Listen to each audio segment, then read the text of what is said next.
Ha kapor babon na kibriyo ki apkmi lenti bet tang nakakam sorkar kum kalat kamay kawe na kikinhon jong kikatu kaningut kibriyo kila shim da kawe pat kalat kalenti kabakam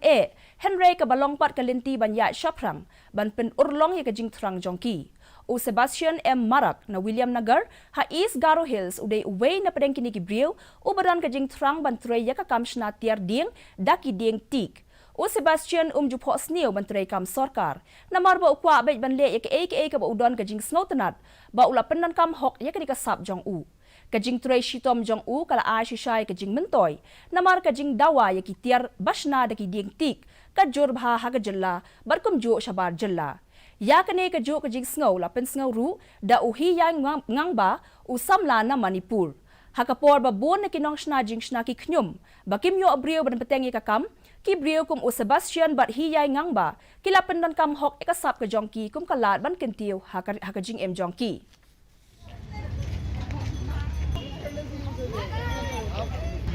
ये प्रोडक्ट जो है ना ये सब टिक का बनाया होता है क्योंकि ये टिक ये शिलोंग में और ये पूरा बाहर में भी पूरा ये डिमांड होता है इसलिए हम जितना भी ये सामान बनाता है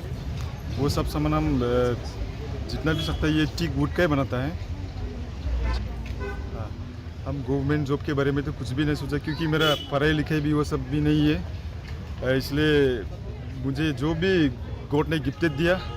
उसे ये सबसे मुझे खुशी है और इससे मैं चलता हूँ lapan long ya ka le